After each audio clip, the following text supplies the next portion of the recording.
ठीक है। तो देखो बच्चों, आज हम लोग बात कर रहे हैं लास्ट है इसमें मिक्चुरेशन।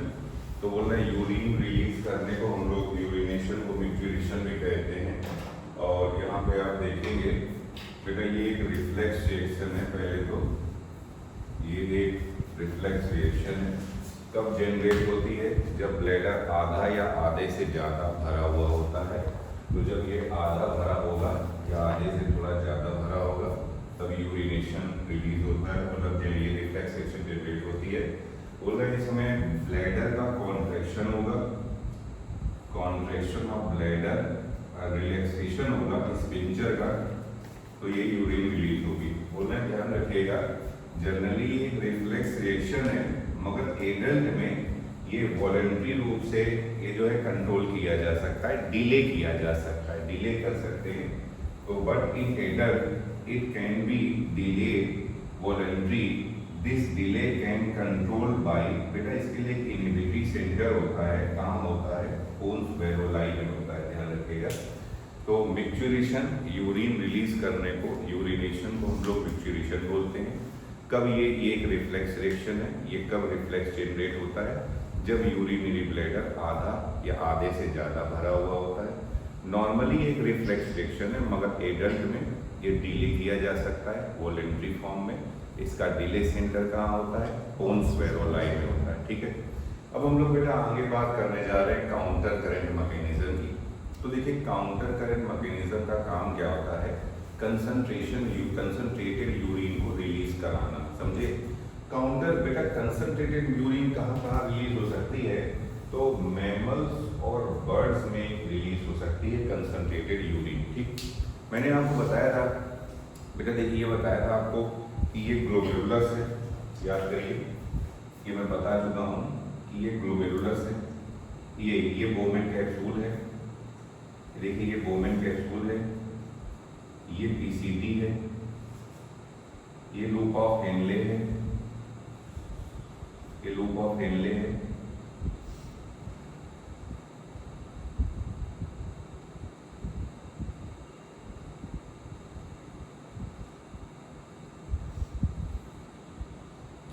फिर ये डीसीटी है, फिर ये कलेक्टिंग डक्ट। देखिए इतनी बात है। तो ये बोमेन कैप्सूल है, ये पीसीटी है, ये लूप ऑफ हेनले है, ये डीसीटी है, ये कलेक्टिंग डक्ट है। ये descending limb of loop of Henle है, ये ascending limb of loop of Henle है। फिर आपने पढ़ा था, देखिए यहाँ पर कि यहाँ पे ये जो ब्लड लेके आती है, ब्लड लेके आती है, ये एफरेंट आर्टेरियोल है।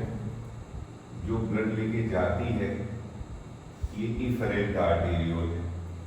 एफरेंट आर्टेरियोल का डायमीटर ज्यादा होता है, इफरेंट आर्टेरियोल का डायमीटर कम होता है, ठीक है। इससे क्या होता है बेटा, ये देखिए ये ग्लोमेरुलस है, यहाँ लगभग 50 कैपिलरीज होती हैं, ये ग्लोमेरुलस है। यहाँ पर प्रेशर बढ़ जाएगा जिससे इसका फिल्ट्रेशन होगा, ब्लड का फिल्ट्रेशन होगा, ठीक है। फिर आगे बताया था बेटा ये इफरेंट आर्टेरियोल है, इफरेंट आर्टेरियोल। तो बोल रहे हैं इसका ये यहाँ पे जाएगी, पीसीटी और डीसीटी के चारों ओर एक कैपिलरी का नेटवर्क बनाएगी। इसको बोलते हैं पेरीट्यूबुलर कैपिलरी नेटवर्क, ठीक है, पेरीट्यूबुलर कैपिलरी नेटवर्क। फिर मैंने आपको बताया था, याद करिए, कि किडनी के दो पार्ट होते हैं, बाहर वाला पार्ट कॉर्टेक्स है और अंदर वाला पार्ट मेड्यूला है, ये देखिए, ठीक है। तो बोल रहे बेटा हमारे पास दो नेफ्रॉन हमने पढ़े थे, एक तो कॉर्टिकल नेफ्रॉन और दूसरा जस्टा मेडुलरी नेफ्रॉन। जो कॉर्टिकल नेफ्रॉन थे उनका ज्यादातर पार्ट कॉर्टेक्स में होता था, बहुत थोड़ा सा पार्ट लूप ऑफ हेनले का मेडुला में होता था। मगर जो जस्टा मेडुलरी नेफ्रॉन होते हैं उनका ज्यादातर part Bowman capsule, PCT, DCT, ये कॉर्टेक्स और मेडुला के जंक्शन पे पाया जाता है, और लगभग पूरा ज्यादातर पार्ट लूप ऑफ हेनले का मेडुला में पाया जाता है, और काफी ज्यादा लंबा भी होता है इसमें। तो जो जस्टा मेडुलरी नेफ्रॉन है इसमें ये जो इफरेंट आर्टेरियोल है, ये आगे चल करके फिर से एक कैपिलरी का नेटवर्क बनाती है। ये देखिए एक और कैपिलरी का नेटवर्क पाया जाता है, और ये बोलते हैं हम लोग वासा रेक्टा, वासा रेक्टा, ध्यान रखिएगा। यहाँ पे एक और ये कैपिलरी का नेटवर्क बनता है और इसको कहते हैं हम लोग वासा रेक्टा। तो यहाँ बात हम लोग करने वाले हैं दो चीज़ों की, एक तो लूप ऑफ हेनले की और दूसरा वासा रेक्टा की। बेटा काउंटर करंट मैकेनिज्म में दो ही चीज़ें वर्क करनी है, एक तो लूप ऑफ हेनले और दूसरा वासा रेक्टा। दूसरी मैं आपको बता दे रहा हूँ, काउंटर करंट मैकेनिज्म का काम क्या होता है, यूरिन को कंसंट्रेटेड बनाना। जब शरीर में पानी की कमी है तो जो नेफ्रिक फिल्ट्रेट है उससे ज़्यादा पानी निकालना, जिससे यूरिन की कंसंट्रेशन बढ़ जाएगी। ध्यान रखिएगा, काउंटर करंट मैकेनिज्म या बेटा कंसंट्रेटेड यूरिन दो जगह ही रिलीज की जा सकती है, एक तो बर्ड्स में और दूसरा मैमल्स में। ध्यान रखेंगे, ठीक है। कंसंट्रेटेड यूरिन बर्ड्स और मैमल्स में रिलीज करेंगे, मैमल्स इंक्लूडिंग ह्यूमन। तो यहीं पे हमें देखना है काउंटर करंट मैकेनिज्म। ये चीजें तो मैं आपको बता चुका हूँ, इसलिए इसको मैं रफ कर रहा हूँ। देखिए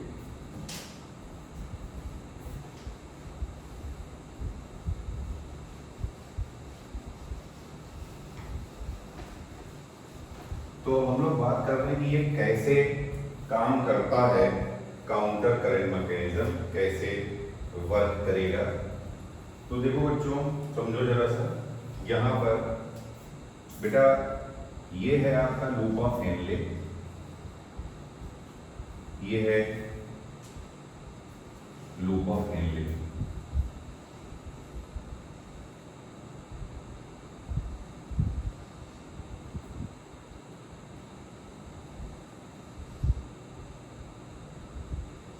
लूप ऑफ हेनले, इसमें फिल्ट्रेट, देखिए बेटा काउंटर करंट का मतलब होता है पैरेलल और अपोजिट।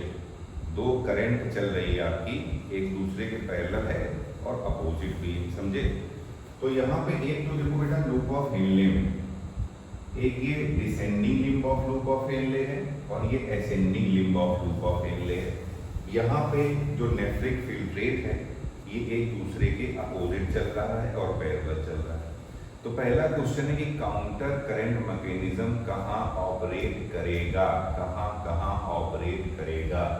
तो पहला मैं लिख रहा हूं number 1, where counter current mechanism, where counter current mechanism works. पहली बात है, पहला जो आपको ध्यान रखना है कहाँ ये काम करेगा, पहली तो यही बात है। तो सर एक तो आपने बताया बिटवीन लूप ऑफ हेनले या इन लूप ऑफ हेनले।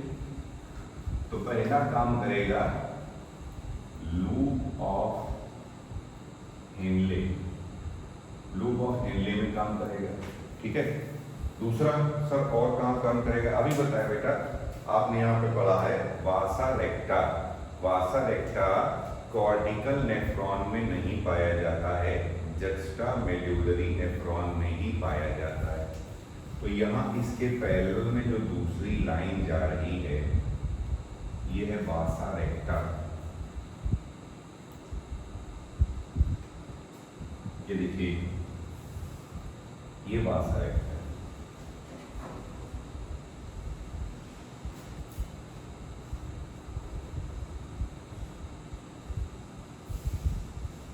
वासा रेक्टा, ठीक है। अब वासा रेक्टा में बेटा इसे तुम्हें याद नहीं रखना पड़ता, बस तुम इसको याद रखना कि यहाँ कैसे लिक्विड चलता है और इसके अपोजिट उसे मान लेना, बस और कुछ नहीं। इसमें ब्लड ऐसे फ्लो होता है, ये देखिए ब्लड ऐसे फ्लो होता है, समझ में आया।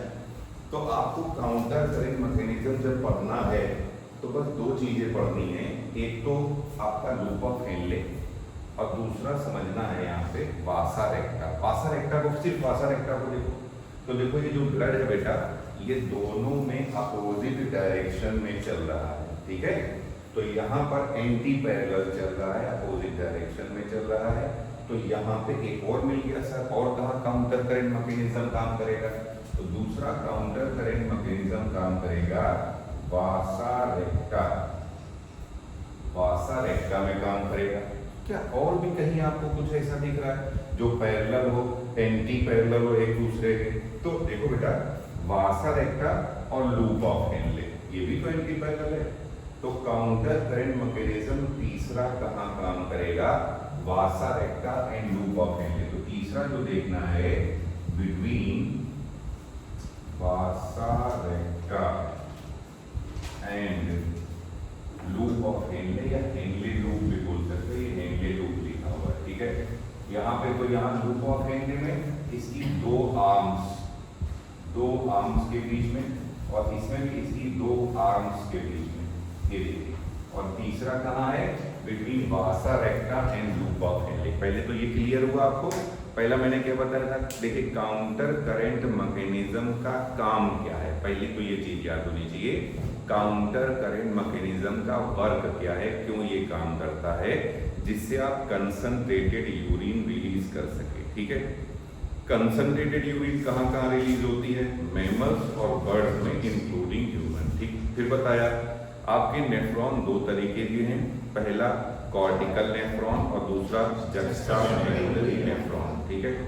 कॉर्टिकल, फिर अब वासा रेक्टा की बात आ गई, तो वासा रेक्टा सारे नेफ्रॉन में नहीं होता है, केवल जस्टामेडुलरी नेफ्रॉन में ही होता है, ठीक है, समझिए। अब तीसरा अगला क्वेश्चन है, काउंटर करंट मैकेनिज्म कहाँ कहाँ ऑपरेट करता है, कहाँ कहाँ काम करता है? तो पहला लूप ऑफ हेनले की आर्म्स के बीच में, दूसरा देखिए यहाँ पे वासा रेक्टा के बीच में, और तीसरा लूप ऑफ हेनले और वासा रेक्टा के बीच में, समझे, यहाँ पे काम करेगा। अब हम लोग आगे देखेंगे होता क्या है बेटा। तो सुनो, इसमें इस पर्पस इसका क्या है काउंटर करंट मैकेनिज्म का? यूरिन को कंसंट्रेटेड बनाना। अब यूरिन को अगर कंसंट्रेटेड बनाना है तो ये जो नेफ्रिक फिल्ट्रेट है ना, यहाँ से आपको पानी निकालना है और कुछ नहीं करना है, समझे। यूरिन को कंसंट्रेटेड बनाना है तो नेफ्रिक फिल्ट्रेट से पानी को निकाल लेना है, बस इतना ही काम करना है हम लोगों को, समझे। तो होता क्या है देखिए, इसमें फिर बेटा ये देखिए, ये मेड्यूलरी इंटरस्टिशियम है, ये जो जगह होती है इसको आप बोल सकते हो मेड्यूलरी इंटरस्टिशियम या इंटरस्टिशियल स्पेस, ये सब मेड्यूला है। देखिए मैंने कल आपको बताया था, ये देखिए ये ऊपर ये कॉर्टेक्स है, ये कॉर्टेक्स है और ये मेड्यूला है। जैसे जैसे कॉर्टेक्स से मेड्यूला की ओर जाएंगे, इंटरस्टिशियल स्पेस की कंसंट्रेशन बढ़ती जाएगी। कंसंट्रेशन बेटा इसे ऑस्मोलैरिटी भी बोलते हैं, इसकी यूनिट होती है मिली ऑस्मोल पर लीटर या मॉस मोल पर लीटर, ठीक है। तो यहाँ पे देखिए कॉर्टेक्स में यहाँ कंसंट्रेशन बताई थी 300 मॉस मोल पर लीटर, मॉस मोल पर लीटर।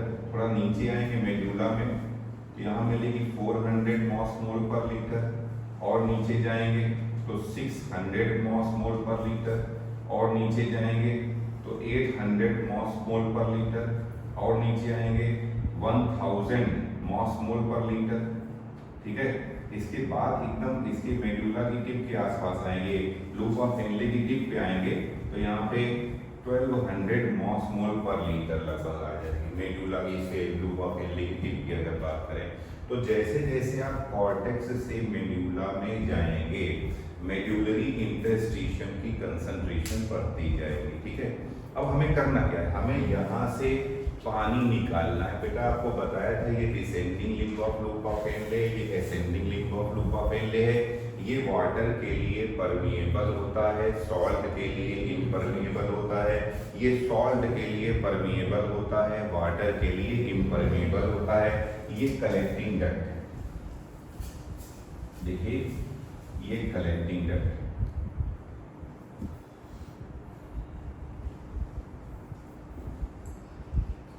कलेक्टिंग डक्ट ये देखिए, ठीक है। तो है क्या क्या कॉन्सेप्ट है, क्या प्रोसेस है इसमें, सुनिए ध्यान से। तो बेटा देखिए इसमें ये बताया ये सॉल्ट के लिए परमिएबल होता है, तो यहाँ पे ये रिलीज करेगा NaCl, यहाँ पे रिलीज करेगा NaCl, ये यहाँ से रिलीज कर देगा NaCl, ठीक है। Na+ रिलीज करता है, बताया था एक्टिवली ये एक्टिवली यहाँ से निकाल लिया जाता है, Na प्लस पीछे पीछे क्या आ जाता है, Cl माइनस में आ जाएगा, समझे। तो यहाँ से NaCl यहाँ रिलीज होगा, कहाँ आएगा, ये मेड्यूलरी इंटरस्टिशियम में या मेड्यूलरी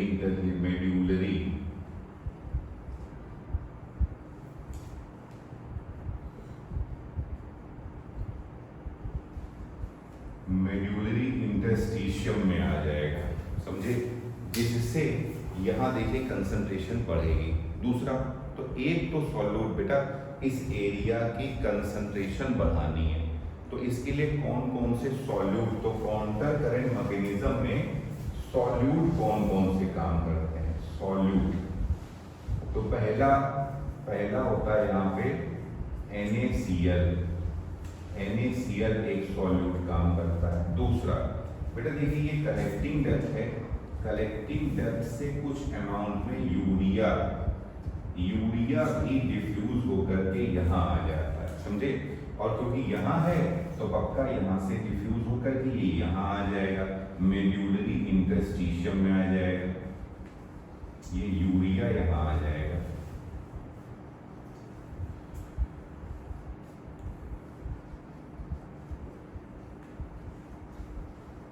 ये देखिए ये यूरिया है, ये इसका फॉर्मूला है, ठीक है। तो ये यूरिया आ गया। तो बेटा यहाँ ना दो सॉल्यूट वर्क करते हैं, एक तो NaCl वर्क करता है और दूसरा यूरिया वर्क करता है, ठीक है। अब हुआ क्या बेटा, क्योंकि ये सब है तो यही जिसके कारण यहाँ पे भी देखिए, यहाँ पे भी NaCl की कंसंट्रेशन होगी, यहाँ पे NaCl होगा, यहाँ पे यूरिया होगा, ठीक है। तो यहाँ खूब कंसंट्रेशन बढ़ जाएगी, तो यहाँ से वाटर निकल आएगा, वाटर निकाल लिया जाएगा by the process of osmosis, समझे। पानी ये जो यहाँ से खूब ज्यादा ये है, वाटर निकाल लिया जाएगा, वाटर आ जाएगा बाहर by the process of osmosis के थ्रू वाटर बाहर आ जाएगा, ठीक है, ध्यान रखिएगा। अब सुनिए दूसरा, ये क्या करती है सर, अरे भैया एंटी पैरेलल कर रही तो चल रही तो कुछ तो करेगी ना। इसकी भी एक प्रॉब्लम है, ये यहाँ से थोड़ा NaCl पिक कर लेगी, थोड़ी यूरिया पिक कर लेगी, समझे। मेनली NaCl पिक करता है ये, तो यहाँ से ये NaCl को पिक कर लेगा, ठीक है। और वापस क्या करेगा, ये वापस देखो ऐसा है, मान लीजिए आप ही सोचिए ये यहाँ पे रिलीज कर रहा है और ये यहाँ से लेके चल दे, लेके चला ही जाए, वापस ना रिलीज करे, तब तो यहाँ कंसंट्रेशन फिर से रिड्यूस होती जाएगी ना, बढ़ेगी ही नहीं। तो ये यहाँ से पिक करता है, यहाँ से उठाता है, मगर ये वापस यहाँ पे रिलीज भी कर देता है। ये देखिए यहाँ पे रिलीज कर देगा, NaCl है, ये जो थोड़ी बहुत यूरिया लिया है तो ये इसको भी रिलीज कर देगा। तो इस तरह से ये जो मेड्यूलरी इंटरस्टिशियम है, यहाँ पे सॉल्यूट की कंसंट्रेशन हाई बनी रहेगी, और क्योंकि सॉल्यूट की कंसंट्रेशन हाई बनी रहेगी तो यहाँ से ज़्यादा पानी निकाल लिया जाएगा और नेफ्रिक फिल्ट्रेट या यूरिन कैसी हो जाएगी, कंसंट्रेटेड हाइपरटोनिक यूरिन हो जाएगी, समझे। तो काउंटर करंट मैकेनिज्म का पर्पस यही होता है, हाइपरटोनिक यूरिन रिलीज कराना। क्या ये बात क्लियर हुई आपको, काउंटर करंट मैकेनिज्म समझ में आ गई। मैं फिर से एक बार बता रहा हूँ, ध्यान से सुन लीजिए।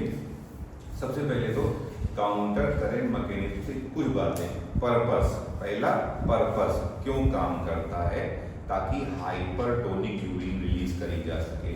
अब कहाँ हाइपरटोनिक यूरिन रिलीज होती है, तो बर्ड्स और मैमल्स में हाइपरटोनिक यूरिन रिलीज होती है, ध्यान रखिएगा, ठीक है। अब दूसरा ये बोल रहे हैं बेटा, मैंने आपको बताया है काउंटर करंट मैकेनिज्म के लिए क्या क्या होना चाहिए, तीन जगह पे ये काम कर। पहले तो काउंटर करंट मैकेनिज्म का बेसिक जो है, बेसिक इसका जो है प्रिंसिपल क्या है, इसमें दो आर्म होनी चाहिए जिनमें लिक्विड एंटी पैरेलल रन कर रहा होगा। तो कहाँ काम करेगा counter current mechanism, loop of Henley में, वासा रेक्टा में, और लूप ऑफ हेनले और वासा रेक्टा के बीच में रन करेगा, ठीक है।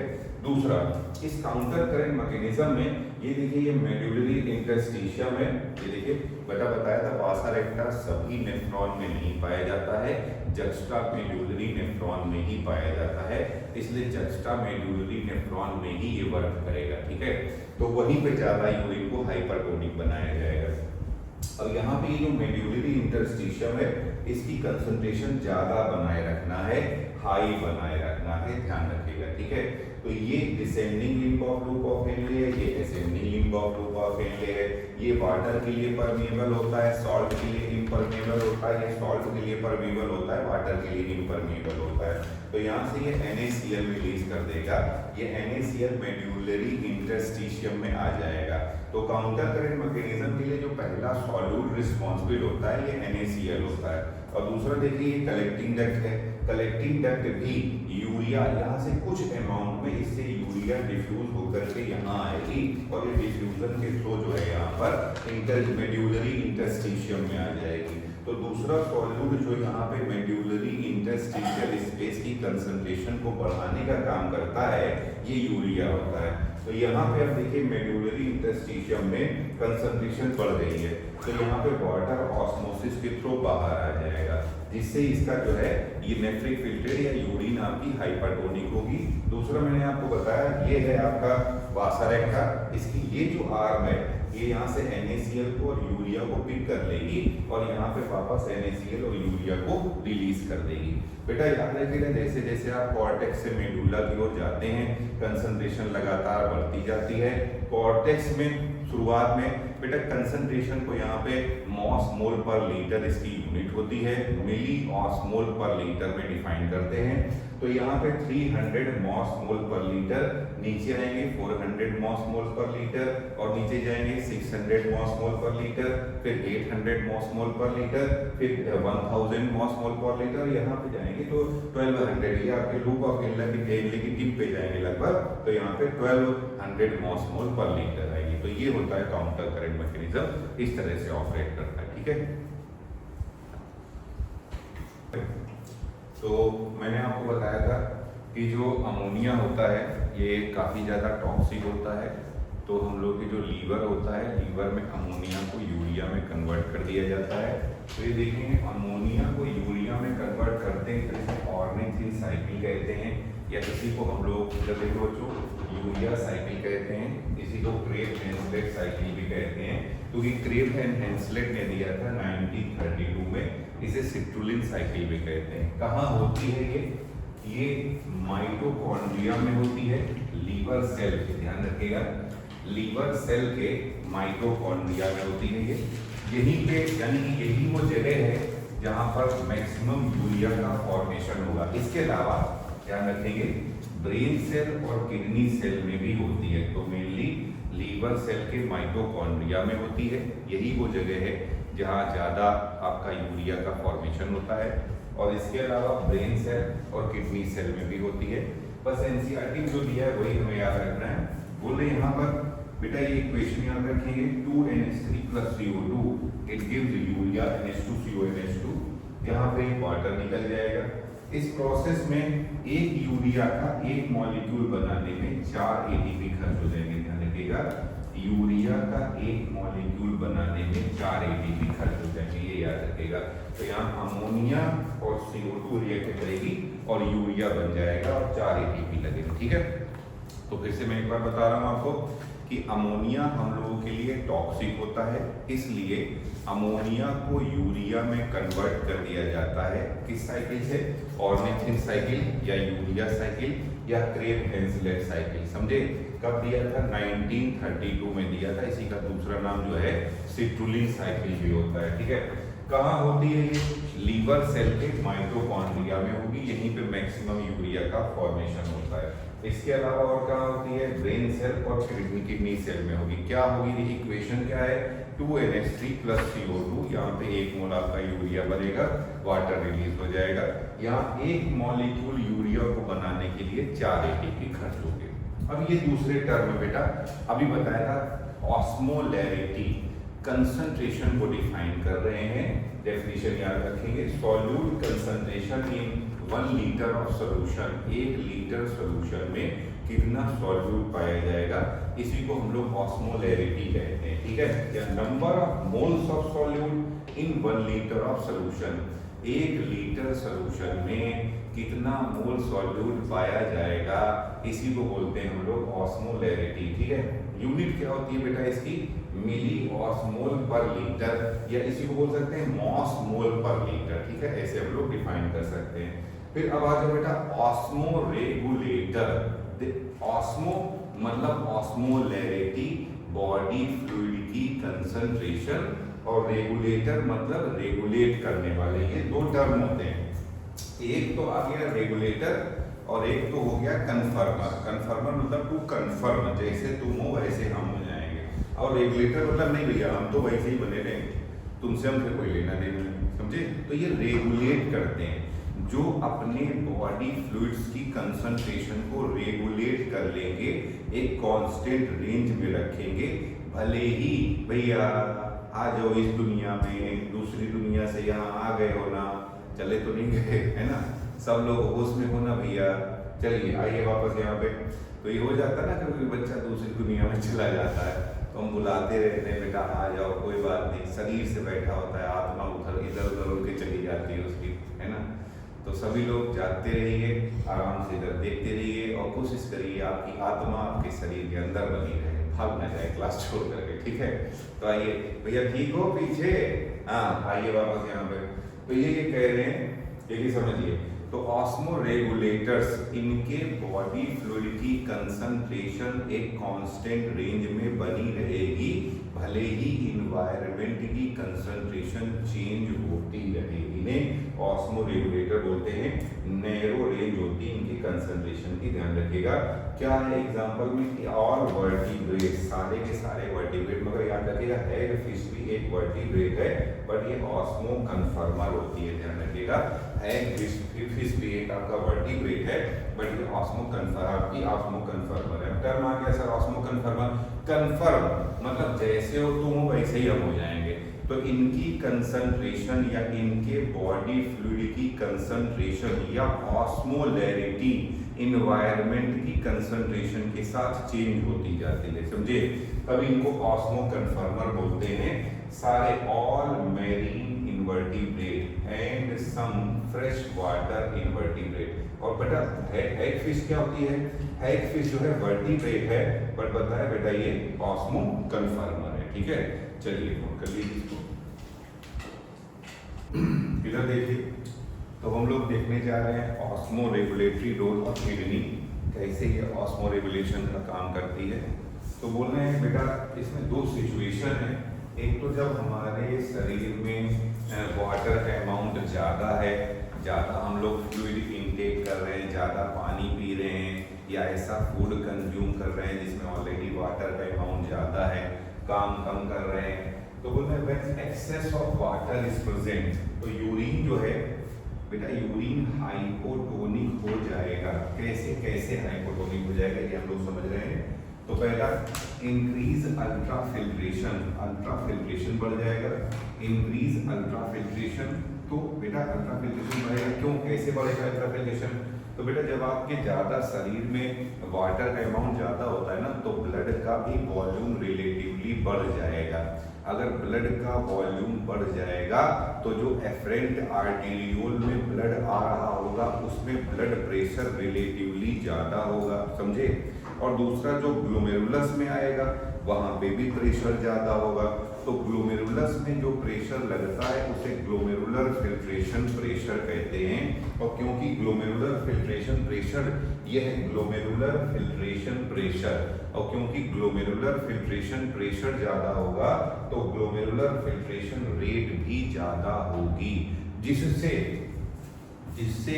ये देखिए ये आपका बोमेन कैप्सूल है, जिससे यहाँ पे ज़्यादा रिलेटिवली ज़्यादा अमाउंट में नेफ्रिक फिल्ट्रेट बनेगा और रिलेटिवली ज़्यादा पानी यूरिन में रिलीज कराया जाएगा, और यूरिन जो है वो हाइपोटोनिक होगी, ध्यान रखिएगा, यूरिन यहाँ पे हाइपोटोनिक रहेगी। दूसरा और क्या किया जाएगा भैया, पानी आपको अब रीएब्जॉर्ब नहीं कराना है। तो मैंने आपको बताया था कलेक्टिंग डक्ट में वाटर लगभग 95% वाटर का रीएब्जॉर्प्शन कलेक्टिंग डक्ट से होता है, और कलेक्टिंग डक्ट की वॉल की परमिएबिलिटी को एडीएच हार्मोन रेगुलेट करता है।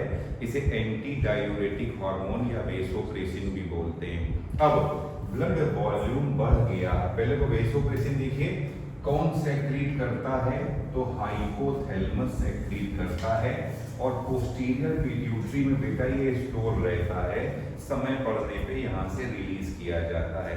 तो एक्चुअली में हाइपोथैलेमस इसको सेक्रीट करता है और पोस्टीरियर पिट्यूटरी से समय पड़ने पे ये रिलीज किया जाता है। ठीक है, फिर बोले जब ब्लड में वाटर का अमाउंट ज्यादा होगा, जब ब्लड में वाटर का अमाउंट ज्यादा होगा तो ये ट्रिगर करेगा, क्या चीज ट्रिगर करेगा कि भैया अब हमें पानी ज्यादा नहीं लेना है, वाटर का रीअब्जॉर्प्शन नहीं करना है। तो ये मैसेज भेजेगा हाइपोथैलेमस को कि भैया ये क्या करेगा, ये मैसेज भेजेगा कि अब एडीएच की वैल्यू जो है, एडीएच कम रिलीज कराओ, समझे।